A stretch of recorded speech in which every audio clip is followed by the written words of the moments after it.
Joining us now on the phone is Bob Parker, who is the mayor of Christchurch.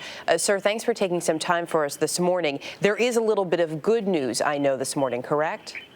Yes, we've, I think, so far pulled something like 120 souls alive out of the rubble, out of buildings stuck and lit, and that's a gleam of great news on a day which is filled with dark and disturbing stories.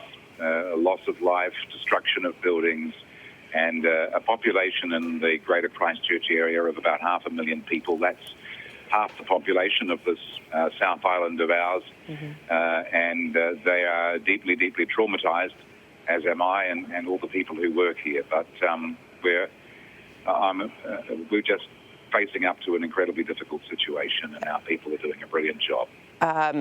This is especially tough because, of course, just a few months ago there was another earthquake. The aftershocks continue for you today.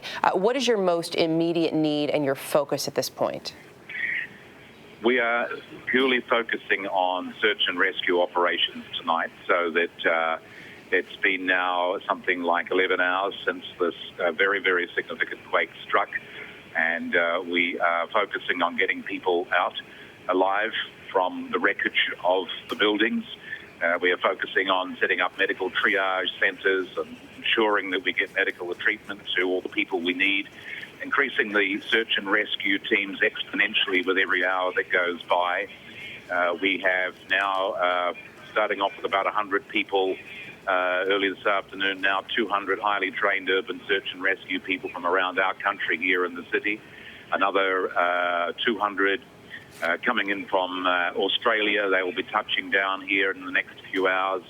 We've also got an urban search and rescue contingent coming in from the USA, and we've approached the UN to get another 3 contingents in the next 48 hours. I hope to have 700 people here on the ground in the city, trained people who can go and assess and rescue.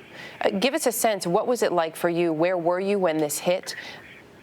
I was in the top of our council building. I just come out of a round of meetings, was sitting upstairs on the top floor out on an outside balcony enjoying a balmy morning, looking at the view and debriefing with my executive assistant when this quake hit. And it was an extraordinarily violent event. We tried to get back into the building, but kept getting thrown back by the violent motion. And eventually, when the shaking stopped, I looked up and looked across a scene of destruction, clouds of dust rising, and that's an ominous sign.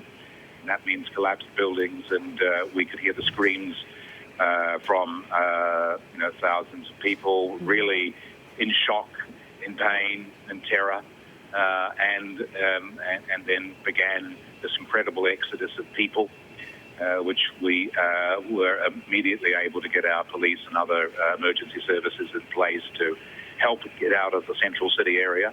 But right across our city, people are traumatized. People are very, very frightened tonight. They've had 6 months of aftershocks, more than 4,500 aftershocks. But the big quake last year, we didn't lose a single person, and tragically, that is not the case tonight.